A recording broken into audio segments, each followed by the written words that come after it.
Boa noite a todos, a graça e a paz do Senhor Jesus seja com a vida de cada um dos irmãos, amém? Graças a Deus pela sua bondade, por sua misericórdia, por seu amor, por sua graça e por Ele possibilitar que estivéssemos vivos e sobretudo por permitir que estivéssemos hoje aqui também na casa dEle, junto com irmãos amados, queridos, ouvindo louvores abençoados que exaltam a Jesus, tendo comunhão com os irmãos, tendo comunhão com o Senhor. Tudo isso é bênção de Deus, tudo isso é dom de Deus, é dádiva de Deus e nós o glorificamos por isso, amém? Já que nós cantamos tanto sobre Jesus, e alguém se cansou aqui por cantar tanto sobre Jesus ou não? Não, sempre é muito bom, amém? Então nós queremos, nesse momento, ouvir um pouco mais sobre Ele. E para isso, eu quero te convidar, por favor, para que você abra a sua Bíblia em Isaías, no livro do profeta Isaías. Hoje vamos ler apenas um versículo. Normalmente eu prego sermões mais expositivos, né? Hoje esse sermão ele terá uma tônica mais textual. Alguns dirão que é sermão temático, né? Eu o identifico mais como um sermão textual. Então, por favor, abra a sua Bíblia em Isaías, capítulo 9 e versículo de número 6. Isaías, capítulo 9 e versículo 6. É um texto muito conhecido, lido sobretudo em finais de ano, em contextos natalinos, às vezes em contextos de ceia, mas obviamente nós não temos nenhuma limitação, nada que nos restrinja, muito pelo contrário, né? Temos a nossa total liberdade em Cristo para que meditemos naqueles textos bíblicos que o Senhor, pela sua graça, pela sua misericórdia, colocar no nosso coração para que nós venhamos a expô-los, enfim, falar sobre esses textos. Isaías capítulo 9 e versículo 6 diz o seguinte: porque um menino nos nasceu, um filho se nos deu, o governo está sobre os seus ombros, e o seu nome será Maravilhoso Conselheiro, Deus Forte, Pai da Eternidade, Príncipe da Paz, amém? Como é um texto bem curtinho, eu vou pedir para vocês a gentileza de lermos todos juntos, amém? Apesar que uma ou outra versão seja um pouco distinta, não tem problema, o importante é que leiamos.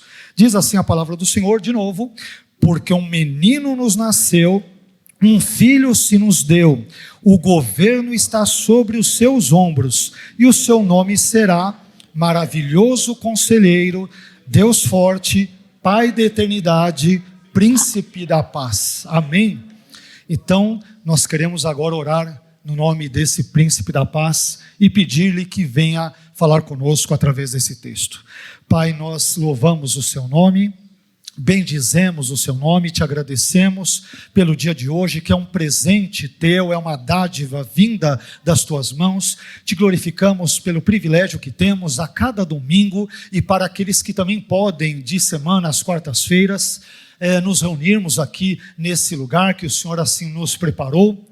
E te louvamos, Senhor, porque qualquer situação ou lugar é importante, especialmente e sobretudo porque o Senhor está ali presente. Então, este lugar, Senhor, se o Senhor não estiver presente nele, ele será como quaisquer outros lugares. Mas se o Senhor aqui estiver, se aqui o Senhor se manifestar, se aqui o Senhor falar conosco, se aqui o Senhor nos corrigir, nos exortar, enfim, nos instruir nos seus caminhos, é a sua presença que faz a diferença, não apenas nos lugares, mas nas pessoas, nas situações, nos governos, no mundo e assim sucessivamente. Por isso, Senhor, nós rogamos a sua presença, que o Senhor se manifeste em nossas vidas, através das nossas vidas e também, obviamente, nesse momento, sobretudo, através da exposição da sua palavra. Abençoe a nossa vida, dê-nos graça para que falemos sobre esse texto, ainda que pequeno, ainda que breve, ainda que resumido, ainda que conhecido, mas nem por isso menos importante, menos significativo para a nossa vida, e dê graça ao seu povo, à sua igreja, para que possa ouvir, absorver, compreender e, sobretudo, colocar em prática os ensinos singelos, mas bíblicos, profundos, presentes nesse texto. É o que te pedimos na noite de hoje, mais do que agradecidos, com o nosso coração repleto de gratidão, Senhor, em nome do seu Filho Jesus. Amém. Amém. Deus abençoe, meu irmão. Por favor, pode se assentar.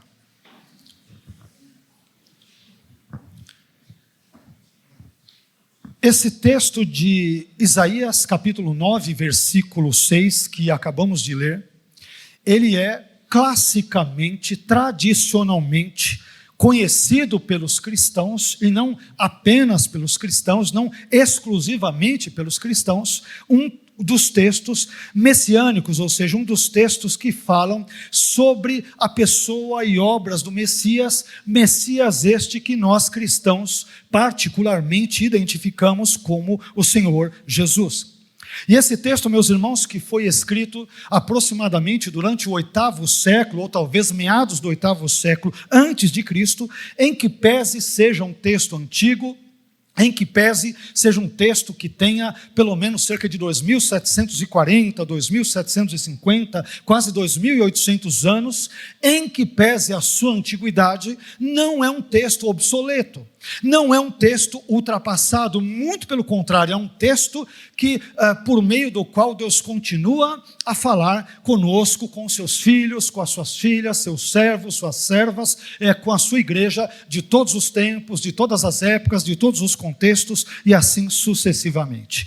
E esse texto, que foi escrito há quase 2.800 anos, ele nos ensina pelo menos 6 verdades sobre Jesus.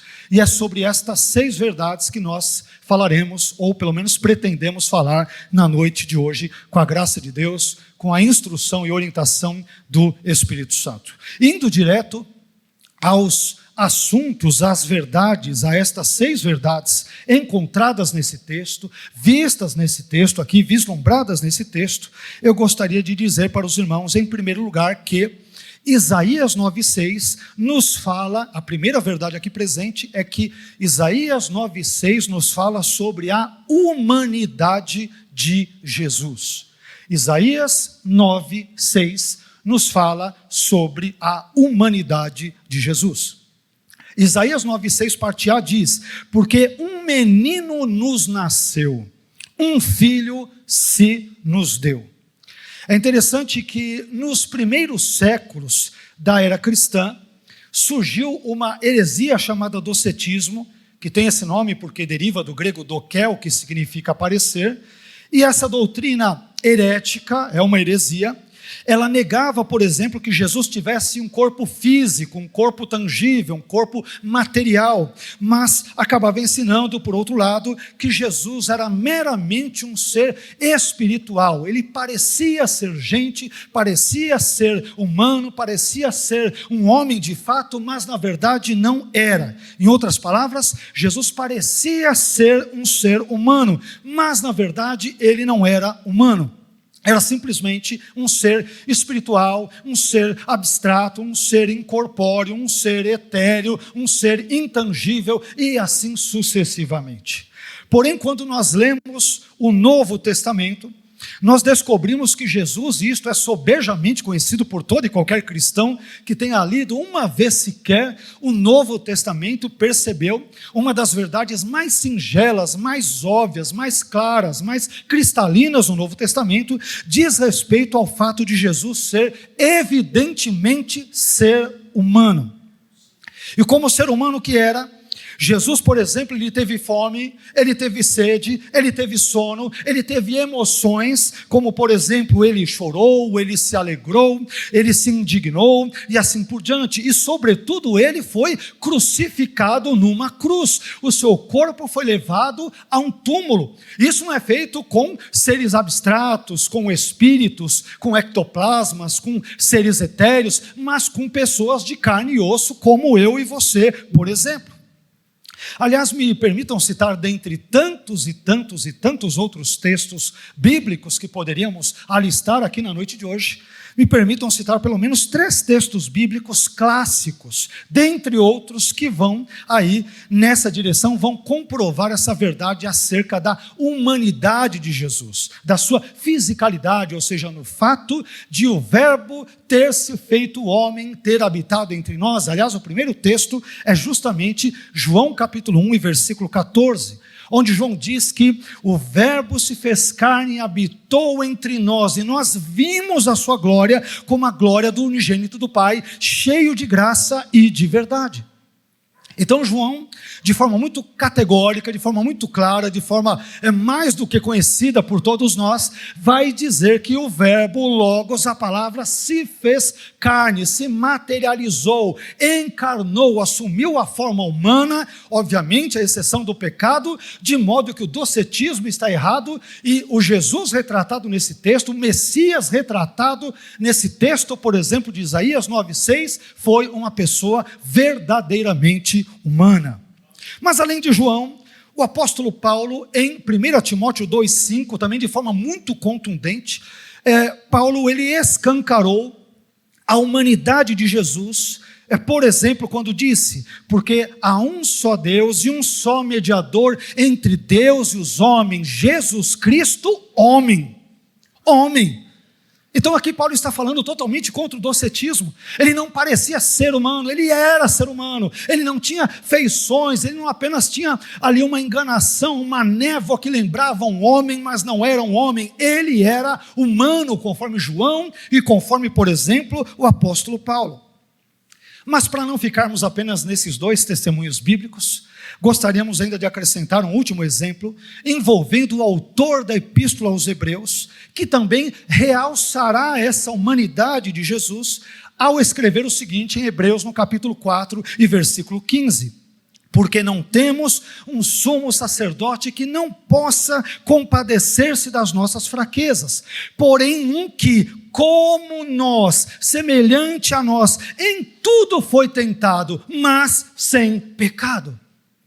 Então, quando nós olhamos para Jesus, nós olhamos para alguém e podemos e devemos recorrer a alguém que foi tão humano quanto nós. Na verdade, ele foi o ápice, o auge do que deveria ser a humanidade, obviamente sem o pecado, e por ter experimentado na sua pele as nossas dores, as nossas fraquezas, as nossas limitações, em certo sentido, autoimpostas por ele mesmo, e assim por diante, é que ele conhece qual é a minha dor, a sua dor, o meu e o seu sofrimento, as minhas e as suas angústias, os meus e os seus pecados, e portanto nós servimos a um Jesus que tem poder para interceder por nós junto ao Pai, e que morreu na cruz pelos meus e pelos teus pecados, porque nos ama e quer nos ver eternamente ao lado dele para todos sempre. Amém. Portanto, meus irmãos, em primeiro lugar, Isaías 9,6 nos fala sobre a humanidade de Jesus. E essa humanidade, como brevemente vimos, ela é claramente perceptível ao longo de todas as páginas do Novo Testamento.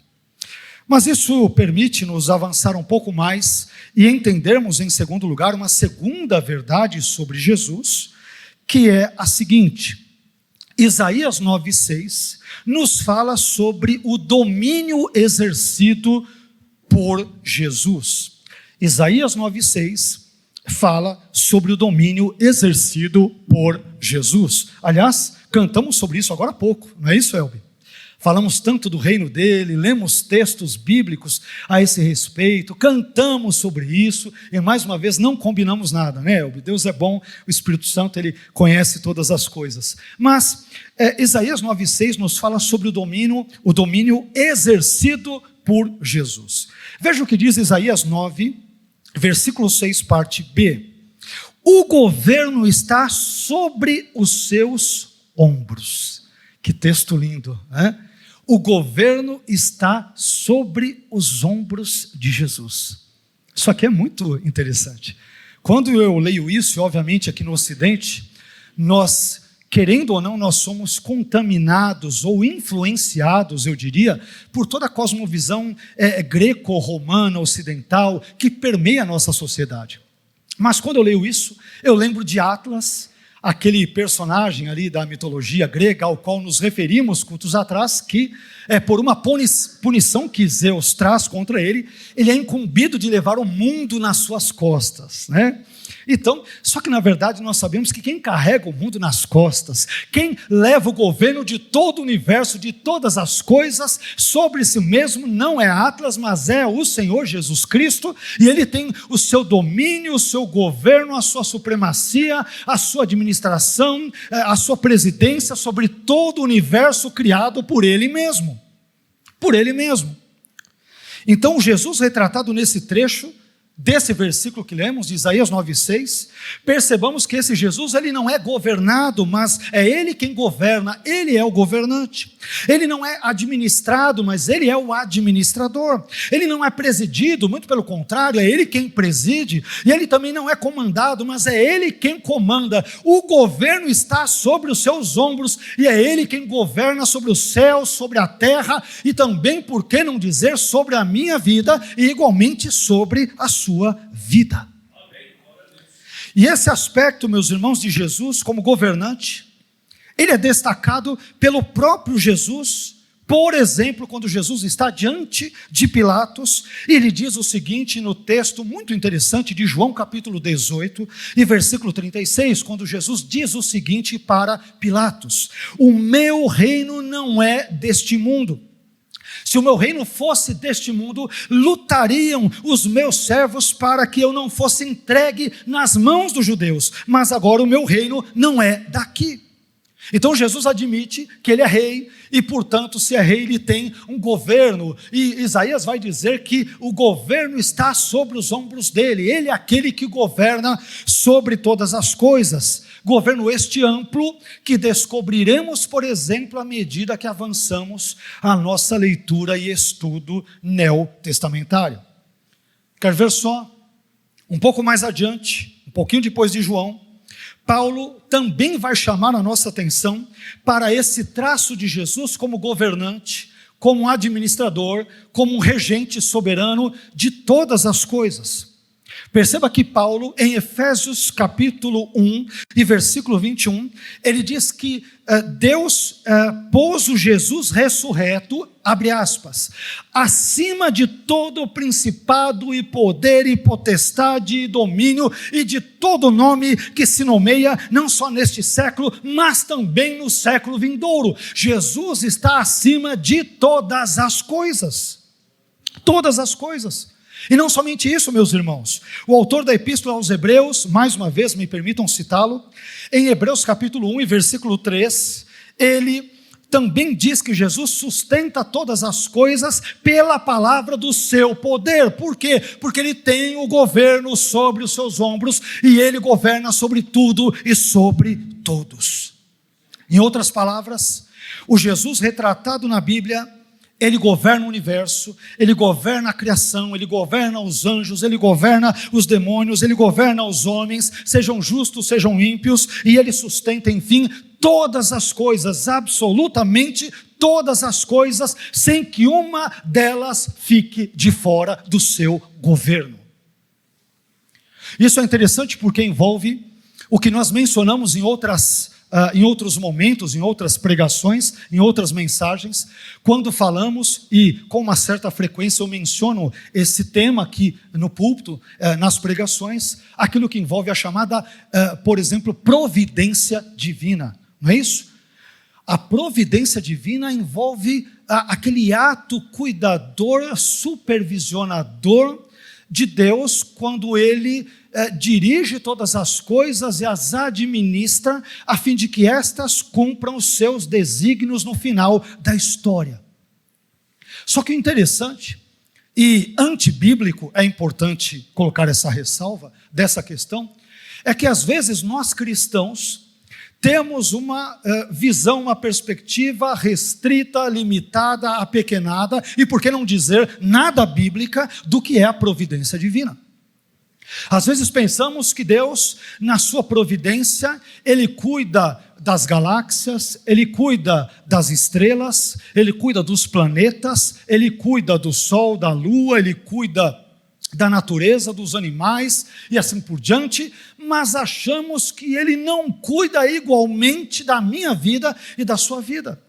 Então nós cristãos cremos numa providência cósmica, cremos numa providência genérica, cremos numa providência ampla, mas cremos também numa providência individual. O Deus que rege todo o universo, de algum modo também rege e governa sobre a minha vida e sobre a sua vida também.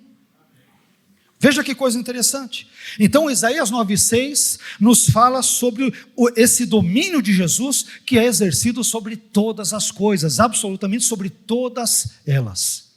E aqui, como eu tenho feito também em alguns outros momentos, devemos fazer uma ressalva importante, que é a seguinte: o fato de Jesus, de Deus, o Deus Trino, Pai, Filho e Espírito Santo, governarem, digamos, incluindo a Trindade nesse pacote, sobre todas as coisas, não significa que Deus, o Deus Trino, esteja determinando todas as coisas, que Ele esteja causando todas as coisas, que Ele esteja provocando todas as coisas, mas Ele governa todas as coisas, por exemplo, a vida humana, muitas vezes determinando eventos e situações na nossa vida, mas muitas vezes interagindo conosco, de modo que essa interação divino-humana venha se encaminhar até os desdobramentos finais da história, e o plano de Deus, a vontade soberana de Deus, em última análise, venha a ser realizada. Esse é o Deus que nós, em linhas gerais, entendemos está presente na Bíblia, e é o Deus retratado aqui na segunda pessoa da Trindade, o Messias, o Senhor Jesus, descrito, por exemplo, em Isaías capítulo 9 e versículo 6. Amém? Mas, caminhando um pouco ainda mais adiante, nós também vemos nesse texto curto, mas percebamos maravilhoso, pequeno, mas repleto de lições, de ensinamentos, de verdades para a nossa vida. Em terceiro lugar, também descobrimos aqui que Isaías 9,6 nos fala sobre a sabedoria de Jesus. A sabedoria de Jesus. Veja o que diz Isaías 9,6, parte C. E o seu nome será, apenas o primeiro nome, que muitas Bíblias separam, apenas uma observação aqui. Existem Bíblias, traduções e estudiosos que separam esses dois nomes que eu vou colocar em conjunto e que coloquei já em conjunto na minha leitura, mas muitos outros estudiosos, além de separá-los, outros os veem como algo composto. Então, é essa perspectiva que nós estamos usando aqui, mas não vejo problema em alguém interpretá-la ou entendê-la de outra forma. Voltando ao texto, e o seu nome será Maravilhoso Conselheiro. Alguns dividem, primeiro maravilhoso, depois conselheiro, mas há também uma tônica por parte de muitos estudiosos, biblistas, estudiosos de Isaías, por exemplo, entendendo esses termos como sendo uma referência composta a um conceito único. Então, maravilhoso conselheiro. Jesus não é só conselheiro, ele é maravilhoso conselheiro. Conselheiro tem um monte, né? Temos, dependendo do contexto, bons conselheiros, péssimos conselheiros. As indústrias têm, as empresas têm, empresas grandes, né? Tem a presidência, o CEO da empresa, e via de regra tem as pessoas que cercam, que são os conselheiros, e formam o conselho da empresa. Não é que não sejam bons conselheiros, né? Mas o maravilhoso conselheiro é um só, que é o Senhor Jesus Cristo de Nazaré. Ele é um maravilhoso conselheiro, ele é o conselheiro por excelência, por excelência. Quando nós lemos os evangelhos, eu acho que você já deve ter percebido isso. Qualquer cristão minimamente atento, que leu com mínimo de atenção os evangelhos, deve ter percebido coisas muito óbvias, mas que vou citá-las de propósito, porque vão ilustrar esse ponto de Isaías, no qual o Messias, que nós entendemos, cristãos, ser Jesus, como sendo alguém que, de fato, cabe-lhe esse título de maravilhoso conselheiro. Mas quando nós lemos os evangelhos, você já deve ter percebido que Jesus nunca disse nada errado. Você já viu ele dizer alguma coisa errada? Eu vi tempos atrás um indivíduo aí, num dos programas ali de rádio e podcasts e tal, né, dizer que Jesus, quando conversou com uma certa mulher na Bíblia, Jesus, ele tinha uma visão distorcida das coisas, né? Quando ele conversou com a mulher sirofenícia, ou aquela mulher cananeia, Jesus, ele defendeu uma espécie de racismo estrutural, disse esse indivíduo. Olha só, chamando Jesus de racista e de alguém que foi contaminado com o espírito da época. Aliás, é o cúmulo do anacronismo, nem existia isso naquela época, né? Então, perceba o absurdo que o indivíduo vai dizer. Mas quando nós lemos os evangelhos, nós percebemos, nós descobrimos, nós vemos que Jesus nunca disse algo errado. Jesus nunca se equivocou ou se precipitou na sua fala. Ele nunca, por exemplo, falou fora de hora e também nunca permaneceu em silêncio quando deveria abrir a sua boca e falar, por exemplo, contra a injustiça e assim por diante. Jesus sempre falou na dose certa, a coisa certa, para as pessoas certas, da forma certa, sem equívocos, sem exageros, sem erros. Ele sempre foi perfeito, absolutamente perfeito na sua fala. Jesus sempre foi certeiro, perspicaz, preciso, prudente e sábio nos seus ensinos, nas suas falas e nas suas pregações. E você sabe por que Jesus agiu assim? Ora, porque Jesus foi, continua sendo e sempre será o maravilhoso conselheiro. Ele sempre tem conselhos bons para nos dar. Sempre tem a palavra certa para nos dar. A correção dele é sempre na medida, é sempre com o propósito de nos instruir, nos abençoar, nos transformar, nos edificar e assim por diante. Ele sempre tem o conselho certo, a palavra certa, o ensino certo. E quando nós folheamos as páginas, mais uma vez, do Novo Testamento, e sobretudo os evangelhos, onde encontramos as falas de Jesus ali, os lugares clássicos do Novo Testamento, onde encontramos as falas de Jesus, que são os evangelhos, nós nos deparamos com inúmeros ensinos que Jesus nos deixou e que nos servem de valiosos, de preciosos conselhos para a nossa vida. Vamos citar aqui apenas alguns dos mais simples, dos mais conhecidos de forma geral, dos irmãos da igreja como um todo.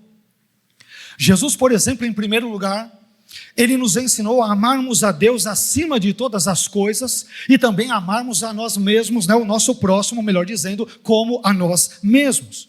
Jesus nos ensinou a perdoar, Jesus nos ensinou a orar, Jesus nos ensinou a adorar a Deus, Jesus nos ensinou a examinarmos as Escrituras, Jesus nos ensinou a segui-lo como seus discípulos e etc, etc, etc e etc. Em suma, Isaías 9,6 nos fala sobre a sabedoria de Jesus. Irmãos, quando estivermos num sufoco, quando estivermos passando por perrengues da vida, por problemas da vida, por angústias da vida, quem de nós não passa por isso? Recorramos àquele que é o maravilhoso conselheiro. Ele sempre tem uma palavra boa para nos dar, uma correção adequada para nos dar. Ele sempre saberá nos instruir pelos seus caminhos e nos tirar ao mesmo tempo dos caminhos maus, que não são os caminhos de Deus. Se estivermos com dúvidas, quem de nós não tem? Dúvidas existenciais, dúvidas ali latentes na alma, e uma série de outros problemas. Coloquemos isto diante do nosso maravilhoso conselheiro, porque ele tem conselhos divinos, transformadores, abençoadores para dar para mim e para você, hoje, amanhã e sempre. Amém. Em quarto lugar, avançando um pouco mais na nossa reflexão, eu também aprendo nesse texto, são 6 pontos, 6 verdades, estamos na quarta, na metade da nossa reflexão. Eu aprendo em quarto lugar que Isaías 9,6 nos fala sobre a divindade de Jesus. Perceba que o nosso primeiro ponto falou sobre a sua humanidade, não é isso? Um menino nos nasceu, um filho se nos deu, a humanidade. Só que é verdade, claro, que Jesus é homem, mas não é apenas homem. Então, continuando o texto, Isaías 9,6 também nos fala sobre a divindade de Jesus. Qual será o outro dos nomes dele? Deus forte. Deus forte. É um dos títulos do Messias, o qual nós cristãos cremos ser o Senhor Jesus Cristo de Nazaré. Então, um dos seus títulos, um dos seus nomes é Deus forte. Não é só o menino que nasceu. Não é só o filho que foi dado. Esse menino que nasceu, esse filho que foi dado, é também Deus forte. Como que nós vamos entender isso?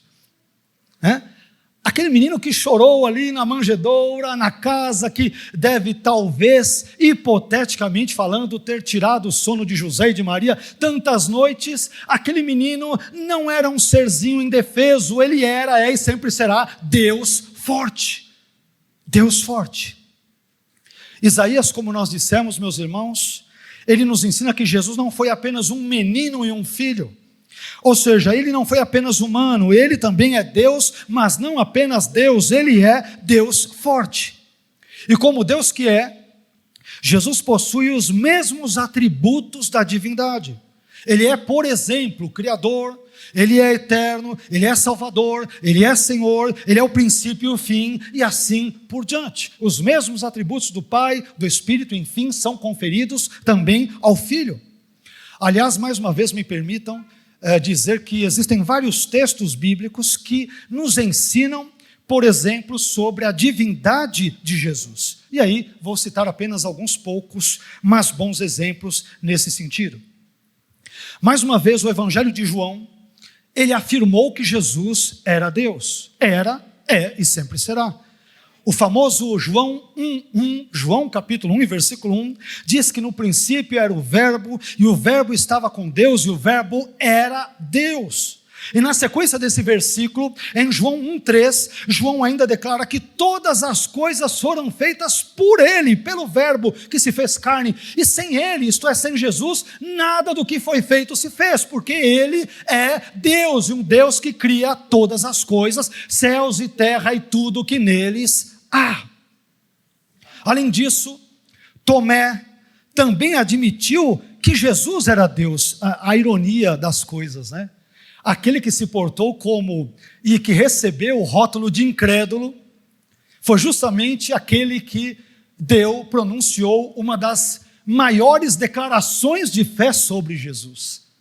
E olha que interessante, em João 20:28, Tomé se dirigiu a Jesus dizendo: Senhor meu e Deus meu. Já pensou? Seria bom que tivesse mais incrédulos assim, né? E obviamente eu estou sendo irônico nesse ponto. Senhor meu e Deus meu.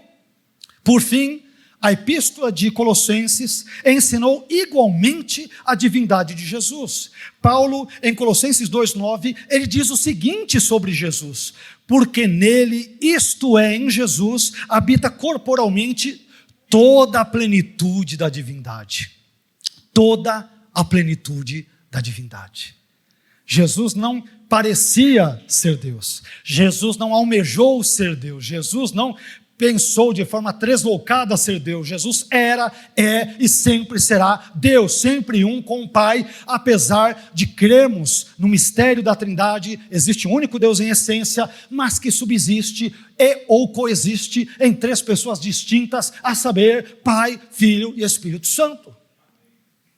Em suma, meus irmãos, Isaías 9:6 nos fala também sobre a divindade de Jesus. Ele é o menino que nasceu, ele é o filho que foi dado, mas ele mesmo é Deus forte. Jesus não foi simplesmente um camponês galileu que viveu numa vila que no período do Novo Testamento, ali em Nazaré, deveria ter 200 casas, talvez 400, 500 famílias, ou 500 pessoas, melhor dizendo, e nada mais do que isso. Não, ele foi esse galileu, mas foi, é e continuará sendo Deus forte.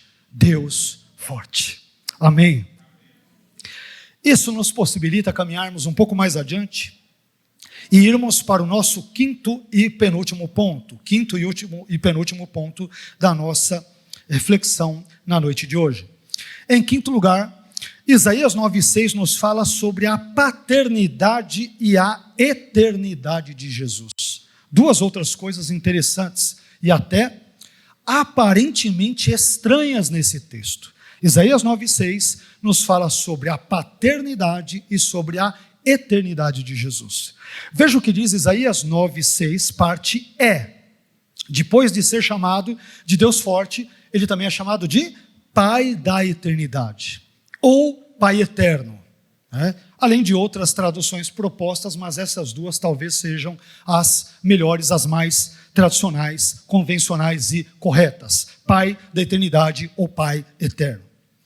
Só que aqui, meus irmãos, antes de tudo, nós devemos fazer um breve e importante esclarecimento nesse ponto, que de fato salta-nos aos olhos quando nós lemos esse texto. Peraí, como que pode? Jesus é chamado de Pai? Que história é essa? Mas pastor, não existe o Deus Pai, o Deus Filho e o Deus Espírito Santo? Olha, se Jesus é o Filho e o Pai é o Pai, que história é essa? Como que nós podemos entender, né? Bom, eu entendo que Jesus aqui, obviamente, ele é chamado de Pai, não porque ele seja o próprio Pai, ele não é chamado de Pai no sentido trinitariano, esse é um ponto importante. Defender isso seria o mesmo que defender, por exemplo, uma heresia presente nos primeiros séculos, e também, por que não dizer presente nos dias de hoje, chamada modalismo, que é uma heresia que ensina que as três pessoas da Trindade são apenas três modos ou três maneiras pelos quais Deus se revela, ou três máscaras que Deus vai usando e trocando conforme os tempos ou conforme a situação exigir.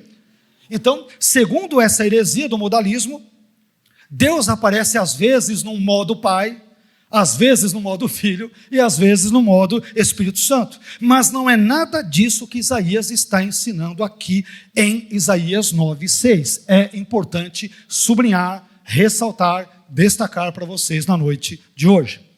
Jesus aqui, meus irmãos, ele é chamado de Pai da eternidade ou Pai eterno, como nós mencionamos.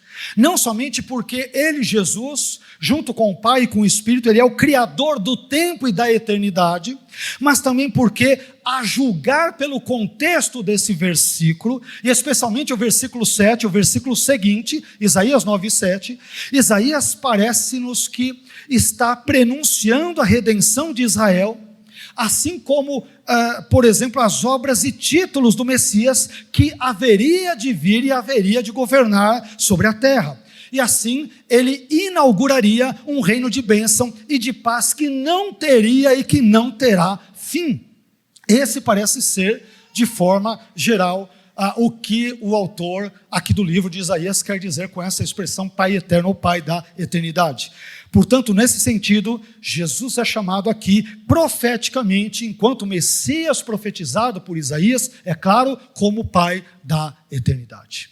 Amém? Quando ele se encarnasse, séculos depois, 740, mais ou menos 750 anos depois, arredondando aqui a conta, a partir do momento em que Isaías escreve o texto, a partir daquele momento, essa esperança da redenção de Israel, da libertação dos nossos pecados, e assim por diante, ela começa, por exemplo, a se cumprir historicamente. E isso é um ato divino do Deus Trino que encaminha ou que vai para toda a eternidade, ou ele tem desdobramentos para todo o sempre. Isso nos leva, finalmente, para o sexto e último ponto, que talvez seja um dos títulos mais queridos, mais conhecidos de Jesus. Todos os títulos são importantes, é claro, tudo que a Bíblia fala sobre Jesus é importante, tudo que a Bíblia fala sobre qualquer assunto é importante, mas especialmente aqui agora falando sobre Jesus, esse título é importante. Em sexto e último lugar, Isaías 9:6 nos fala sobre o caráter pacificador de Jesus. Em sexto e último lugar, Isaías 9:6 nos fala sobre o caráter pacificador de Jesus. O último título dado aqui ao Messias, que entendemos ser a pessoa de Jesus, aparece em Isaías 9:6, que é príncipe da paz. A expressão hebraica Sar Shalom, que alguns interpretam como sendo um príncipe da prosperidade. Pode até ser, porque Shalom ele tem a ver também, a raiz do termo hebraico tem a ver com a ideia de completude. Então é paz ou bênção ou prosperidade no sentido amplo, sim, né? Mas eu prefiro aqui nesse caso, sem entrar em maiores detalhes, apesar de ter citado isso brevemente, destacar o assunto da paz, o tema da paz. Ora, mas por que Jesus, o Messias, ele é chamado aqui profeticamente por Isaías de príncipe da paz? Jesus é chamado aqui, meus irmãos, de príncipe da paz por pelo menos 3 razões, entre outras que mais uma vez poderíamos aqui elencar ou alistar. Primeira razão, Jesus é chamado de príncipe da paz, porque somente em Jesus e nos seus ensinos que nós podemos encontrar a verdadeira paz. Só há verdadeira paz em Jesus e nos ensinos de Jesus, na vida e obras de Jesus. Perceba que em João 16:33, o próprio Jesus disse para os seus discípulos: tenho-vos dito isso para que em mim tenhais paz. No mundo tereis aflições, mas tende bom ânimo, eu venci o mundo. E é interessante que aqui, em português, nós não percebemos isso, mas em grego, esse eu venci o mundo, ele é enfático, porque você tem o pronome seguido do verbo ainda na primeira pessoa do singular. Então, o grego diz, na verdade, parafraseando, no mundo tereis aflições, mas tende bom ânimo, eu venci o mundo. É isso que o grego diz. Eu, Jesus, venci o mundo. Sou eu que fiz isso. E se, portanto, nós crermos nele, se nós confiarmos nele, se nós nos estribarmos nele, se nós acreditarmos nele, certamente nós seremos pessoas que receberão a sua paz e que serão por ele abençoadas em nome de Jesus. Segunda razão, Jesus é chamado de príncipe da paz. Essa razão é importantíssima para nós, tudo é importante para nós, mas essa razão também o é. Segunda razão, Jesus ele é chamado de príncipe da paz porque somente através da fé em Jesus é que nós podemos ter paz com Deus. Amém? Somente através de Jesus, ou para ser mais específico, através da fé pela graça em Jesus, é que nós podemos ter paz com Deus. Existem pessoas que buscam ter paz enchendo a cara de bebida, indo para prostíbulos, indo para pornografia, obtendo muito dinheiro no mundo, viajando, tendo muitas mulheres, fazendo muito sexo. Essas coisas darão, ou essas pessoas pretensamente, hipoteticamente pensam que estas coisas de alguma forma conferirão paz a elas. Eu estou paz, eu estou tranquilo, como diria outro, eu estou no Manás, estou bem, e assim por diante. Mas veja só o que Paulo diz. Paulo, em Romanos 5:1, ele diz que, abre aspas, sendo, pois, justificados pela fé, fé em quem? Em Cristo, temos paz com Deus, por nosso Senhor Jesus Cristo. Quer ter paz? Quero. Creia no Filho. Crendo no Filho, que é a ponte entre nós pecadores e um Deus santo e todo-poderoso, nós que estávamos outrora em guerra com Deus, nós ficaremos em paz com Ele por causa da intermediação do príncipe da paz, o Sar Shalom citado em Isaías 9:6. Somente Jesus nos confere verdadeira paz com Deus, que, caso contrário, permanecerá irado contra nós devido aos nossos pecados. Por fim, terceira e última razão, tem tudo a ver com a segunda. Em terceiro e último lugar, meus irmãos, Jesus é chamado de príncipe da paz, porque somente através do sacrifício dele, de Jesus, realizado na cruz, é que tanto judeus quanto gentios podem ser reconciliados com Deus. Um judeu e um não judeu só pode se reconciliar com Deus através de Jesus, da morte de Jesus, ou, sobretudo no presente caso, da fé proporcionada pela graça na pessoa, obras de Jesus e, sobretudo no caso, a sua morte no Calvário. Veja o que Paulo diz no texto de Efésios, no capítulo 2, e versículos 14 a 16, caminhando para o final, o que Paulo vai dizer que envolve judeus, gentios e a obra de Jesus na cruz. Olha como é importante o que Paulo vai dizer. Paulo, em Efésios 2, 14 a 16, disse o seguinte sobre Jesus, abre aspas, porque Ele é a nossa paz. Jesus é a nossa paz, o qual de ambos os povos, isto é, de judeus e gentios, fez um, e derribando a parede de separação que estava no meio, na sua carne desfez a inimizade, isto é, a lei dos mandamentos que consistia em ordenanças, para criar em si mesmo dos dois, isto é, judeus e gentios, um novo homem, fazendo a paz. Preste atenção agora no versículo 16. E pela cruz reconciliar ambos com Deus em um corpo, matando com ela, ou seja, a cruz, as inimizades. Não podemos ter paz com Deus, sejamos judeus ou não judeus, gentios, se não for através, por exemplo, da cruz do Senhor Jesus, tudo de Jesus, sua vida, obras e assim sucessivamente. Em suma, Isaías 9:6 nos fala sobre o caráter pacificador de Jesus. E agora sim, caminhando para o final dessa mensagem, eu gostaria de concluir essa mensagem dizendo que hoje nós aprendemos 6 verdades sobre Jesus com base em Isaías capítulo 9, versículo 6. Nós vimos que Isaías 9,6, meus irmãos, nos fala, primeiro, sobre a humanidade de Jesus. Segundo, sobre o domínio exercido sobre Jesus. Terceiro, sobre a sabedoria de Jesus. Quarto, sobre a divindade de Jesus. Quinto, sobre a paternidade e eternidade de Jesus. E, em sexto e último lugar, sobre o caráter pacificador de Jesus. E que a esse Jesus seja dada toda a honra, toda a glória, todo o louvor, hoje e para sempre, pelos séculos dos séculos. Amém. Amém? Quero te convidar, por favor, a ficar em pé. E que Deus seja louvado. Amém. Amém. Pode bater palmas para o Senhor, pode louvá-lo, faça, fique à vontade. Amém. Glórias a Deus por isso. Meus irmãos, se nós estamos aqui é porque Jesus fez algo por nós. Amém? Não fomos nós que fizemos algo por e para Jesus. É porque Ele fez algo por nós. Deus se fez homem na pessoa do seu Filho. Um menino nos nasceu, um filho se nos deu. Mas esse menino cresceu. Aos 12 anos, já estava entre os doutores ali no templo de Jerusalém, ouvindo-os, questionando-os, interrogando-os, aprendendo deles, mas também ensinando. Ele cresceu um pouco mais.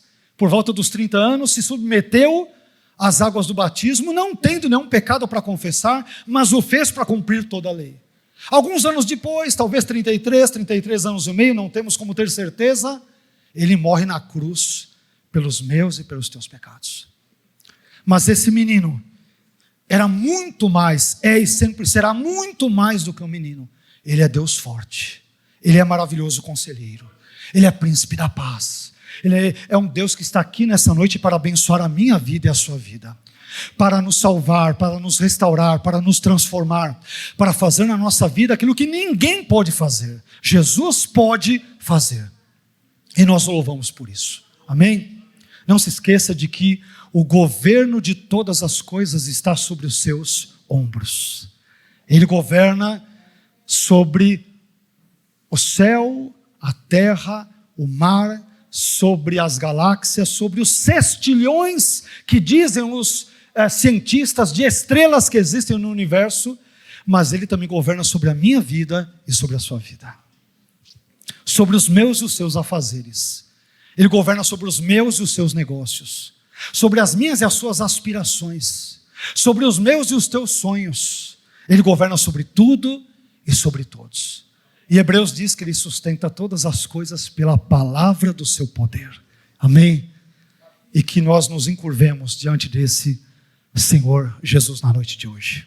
Que Ele preencha sua mente, a minha mente, nosso coração, as nossas inclinações com a presença dEle, com o amor dEle, com a graça dEle, com o poder dEle, com tudo aquilo que Ele tem em nome de Jesus. Amém? Vamos orar?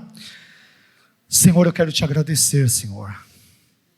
Obrigado por esse texto tão singelo, tão breve, mas tão profundo. E nós ainda nem tocamos na superfície, envolvendo todos os desdobramentos e outras tantas lições que esse texto nos transmite. Mas buscamos, Senhor, nos deter em lições práticas que venham, de alguma forma, alimentar a sua igreja, instruir a sua igreja, instruir o seu rebanho, o seu povo. A igreja é sua, Senhor, nós somos teus, nós estamos nas tuas mãos. O Senhor é o nosso sumo pastor, todos nós somos suas ovelhas. Senhor, eis-nos aqui, Senhor, nas tuas mãos. Cuide de nós. Tu conheces o que se passa na nossa vida, tu conheces o nosso coração. Tu sabes de todas as situações boas ou más, positivas e negativas, adversas ou não, que nos têm acometido. Mas a despeito de tudo isso, Senhor, nos ensina a confiarmos em Jesus. Nos ensine, Senhor, a entender que esse menino, descrito em Isaías como menino, é mais do que um menino. Nos ensine a entender que sobre os ombros de Jesus está o governo, Senhor, de todas as coisas. Que Ele é um maravilhoso conselheiro, que Ele é um Deus forte, que Ele é um Pai da eternidade, que é o príncipe da paz. Nos ajude a entendermos essas verdades tão singelas, mas ao mesmo tempo tão magníficas, tão estupendas, tão gloriosas, porque a sua palavra tem esse poder de, mesmo por meio de coisas aparentemente simples, nos ensinar verdades desconcertantes, grandiosas, que nos deixam boquiabertos, admirados, e nos fazem também cair de joelhos e adorá-lo como o nosso Deus Todo-Poderoso. Nós te louvamos, Senhor, nós te bendizemos. Cuida da nossa vida, Senhor. Ajude-nos para que sempre continuemos a adorá-lo e a servi-lo de forma fiel e comprometida, Senhor, conforme a sua palavra nos ensina, e assim por diante.